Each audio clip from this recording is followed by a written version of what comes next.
Hey patrons, this is Johannes from Noisebud, and today I'm updating Foal to version 1.01. And Foal is a process that you, or a plugin, you post your final limiter while mastering. And the idea is it finds empty space where it can fill up with pretty much distortion to increase loudness. So I'm going to talk about how it works later in the video. It's pretty much the same process that you already have, like clippers and compression and stuff like that, but I just approach it in a different way. We start with just listen how it sounds, and we're gonna start at 0, and I'm gonna raise the clip amount until the signal breaks up and it's just distorted, and we'll see how that sounds in this version.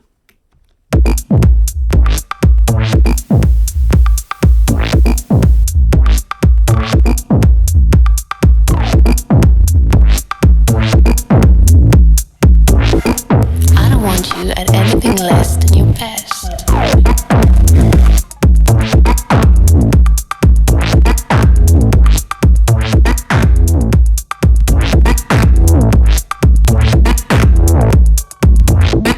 I don't want you at anything less than your best.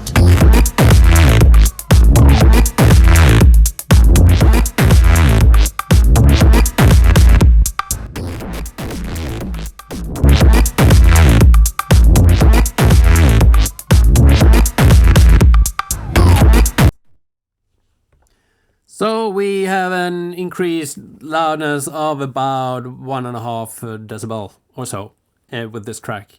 And I think this is measured at minus 7 LUFS, and then I backed off 1 decibel because to handle YouTube compression algorithms and stuff. So this is currently at minus 8, so we brought it up to minus 6.5 LUFS with Foal. Let's listen to the compression and see if you can hear that. That's not as obvious because it doesn't add, it adds a little bit of saturation, but it's not as obvious as clipping.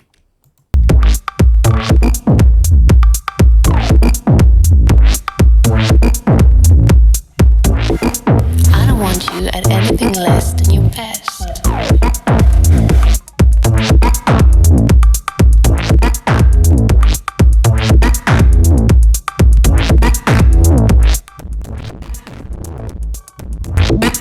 I don't want you at anything less than your best.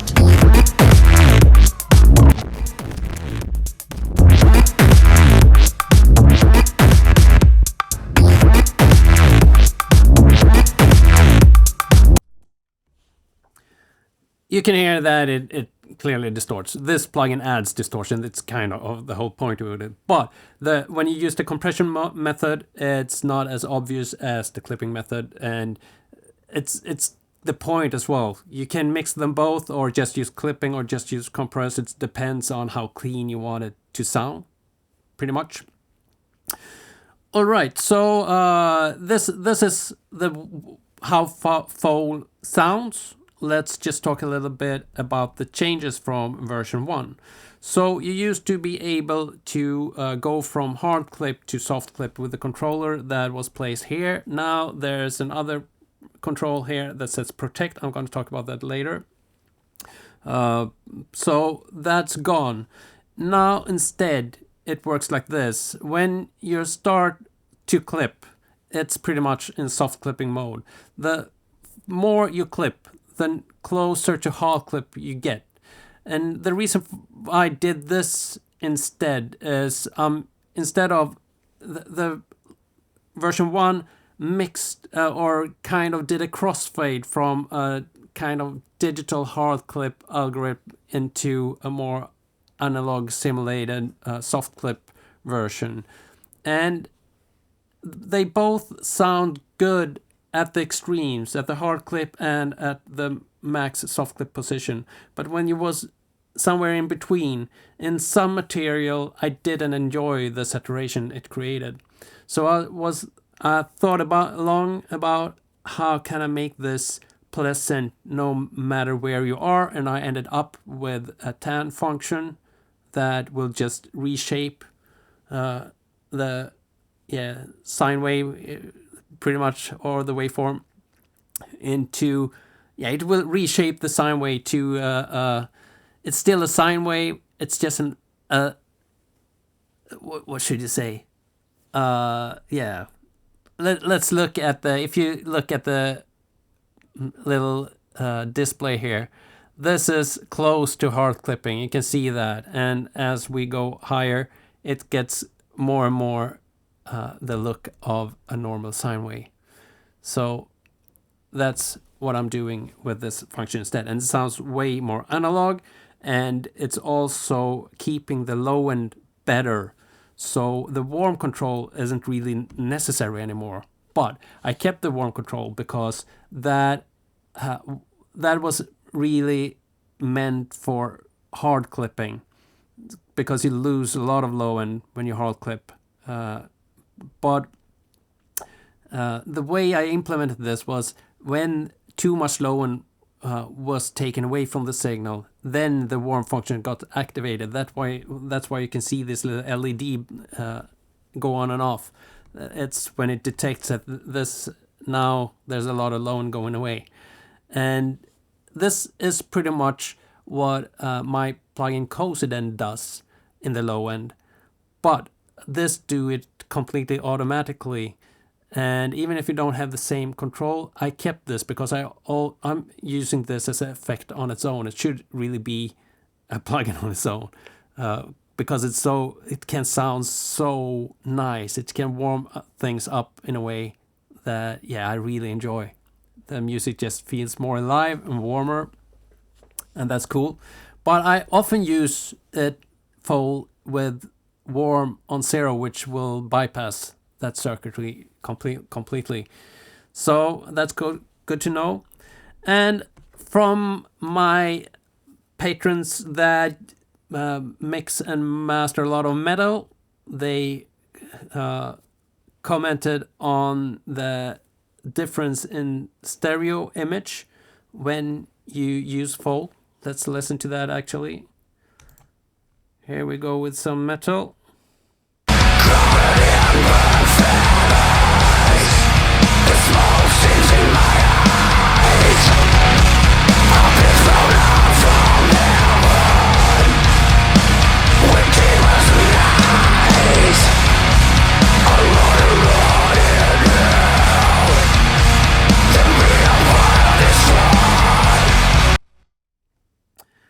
As you can see, I changed the channel link, and this fixes this problem. At 100%, it will keep the stereo image from the original signal, the dry signal. At 0, it will process the mid and side channel completely separated. So even though I often think when I'm working with metal, end up at about 60%. Let's listen to that. See if you agree with me.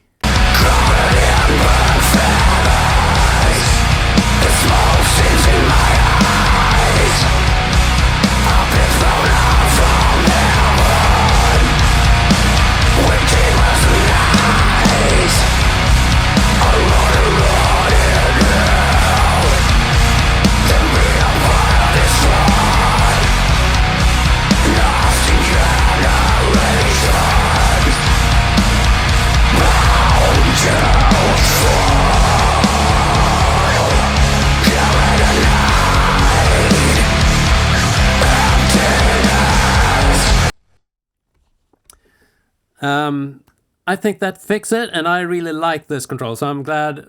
Thank you for those comments. That helped me a lot to fix this issue. And the new protect circuit. This will slow down the inertia that's implemented in the process, so it will make it slower.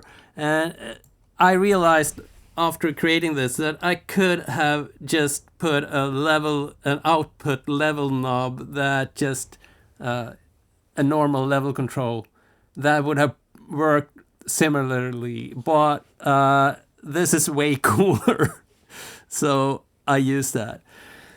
All right, let's talk about what these are the changes. So if you already know what Foal is doing, go and download it, have fun with it. And for higher paying tiers, this is available right now. If you're on the standard tier, then this will be available once I have the time to write the manual. For now, you can try the demo, or you can buy the post if you're in a hurry. But I don't know when I have the time to write the manual, but it's usually takes me 2 to 4 weeks or something like that. So it's not that long of a wait if you want it. All right, let's go to this. I'm gonna draw. This is hard. It's hard to draw on a screen. So here we go. This is what the waveform is moving in between. So we have the max position up here, and we have the min position down here, and the center here. So let's try to draw a waveform like this. Something like that. It's a beautiful, let's say this is the best kick in the whole world. I think this will sound a bit distorted actually, but never mind. That's just to show you what this process is doing. All right, this is the incoming signal. Actually, this should be a little bit higher. This should go up to the max position. So let's do this like that. I'm sorry, it's a bit messy, but it is what it is. All right. If you think of Foal as a process that will create, it will make the waveform magnetic. So it will take, for instance, this part. It will make that magnetic. So it will be drawn to the max position, which is up here. And the max position is inherited by the dry signal, the incoming signal. So if you put a true peak limiter at -2 decibels true peak, then that's what's going to be used in Foal as well. The closer, it works exactly like magnetism. So the closer the waveform is to the top, the more it will be drawn to the top. That's the idea with this. So the same goes with this.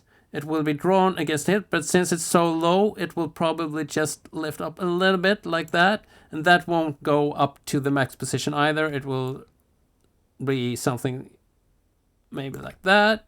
This will go a little bit further than the one down here, and so on. So think of it as magnetic. This effect is just it's active as soon as you start up Foal, but it's not as obvious until you start to change stuff. And that's when we come to the compress and clipping function. Both these are how should you say it? We affect the waveform before the actual Foal process starts. So the compress, that will just an increase or a decrease of the gain. So if we increase the gain in Foal with the compress dial, that means that if the signal doesn't have anywhere to go, like in this instance, nothing will happen, it would look the same. But here, if the signal can be louder, then it will make this part as much louder as the compressed dial is dialed into. So if that says 2 decibels, then it will make this part of the waveform 2 decibels higher, if that makes sense. So that's the compression part. This the process of Foal making the waveform magnetic will add distortion, so the compression will distort. But this way of creating the effect doesn't distort as much as the clipping. The clipping part, let's go to clipping, that's fun. The clipper is added before. Let's actually use another color here. So the clipper will clip these, and that we set the threshold so those are clipped. That means that the magnetic function will start to draw the waveform from this position. Instead of drawing it up here, it will start to draw it from here and up. So it's pretty much like if you put a clipper in front of Foal as well. It's just that it's better to do it in Foal because the process of making it, the waveform magnetic and the clipping part, they are tied together in ways that I can't really explain because that will tell you too much. So this is pretty much the function of Foal. We make the waveform magnetic and it's drawn to the max position. And the max position is inherited from the dry signal. It's not inherited for every sample point. It will inherit the max position and then slowly start to go down until another peak goes up that's just as high as the earlier one or even higher. Then it will inherit that, and then it will start fall down again until a new high peak comes along. That's how the peak process works. Let's go back to, where's my mouse? There it is. This position. This control protection has to do with the inertia that this magnetism has. So I realized that I could have just put a level knob. It would have had pretty much the same effect, but this is way cooler. So if you start to take this against 100%, then it will slow down the magnetism, and that will lower the peak. So you can see, let's play this metal stuff again and have a look at the in and out result meters. The in shows you the incoming peak. It will probably be in the red area because it's pretty heavy pushed, this metal track. Or it's pretty normal for metal, I guess. I think it's like -6 LUFS or something like that. And the output will show you the same peak level first, and when I'm slowing down the inertia by drawing this to the left to 100%, you will see that the peak levels go down, and that's because it takes longer for the magnetism to draw the waveform up to the max position.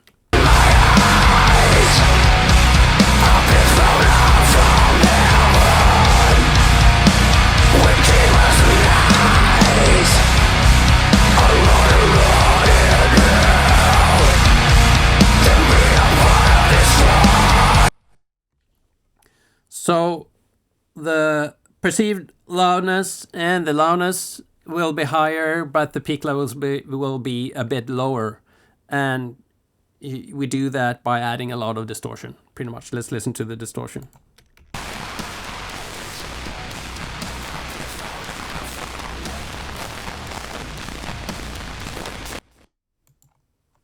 Doesn't sound pretty in the delta, but it is. It is pretty. So I think I talked about everything. No, this little button as well is cool. Or did I mention that? I don't remember. Let's mention it again.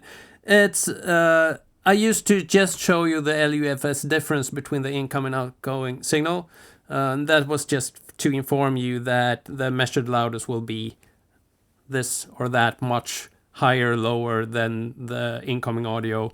But now you can also press this and listen to a loudness compensated version of the signal. It's not meant to be, it's just there for previewing the loudness. And there's a cool thing with this actually, because you will notice as you go to higher LUFS value, say that you have something like -4, -3 LUFS, it's really, really loud, crazy loud stuff. Then the process in Foal will often result in a perceived loudness that it sounds lower than the dry signal, but post the loudness compensation, it will sound about half a dB or 1 dB louder, and that's really cool. So you sacrifice a little bit of loudness when you listen in without loudness compensation, but you gain loudness when it's loudness compensated. So it's depend on if the music is made to be listened on Spotify, for example, then you probably would go for the lower value, because you will gain a little bit of loudness for most people that listen to the audio, the final listener. But if you're doing techno for a club, for example, then perhaps you don't want to use Foal at all, because you get more perceived loudness without it. Now you can test that with this little button. I think that's it for this update, and I hope you like it. I hope you understand the process. So that's it. I see you with the next one, whatever I come up with. Bye bye.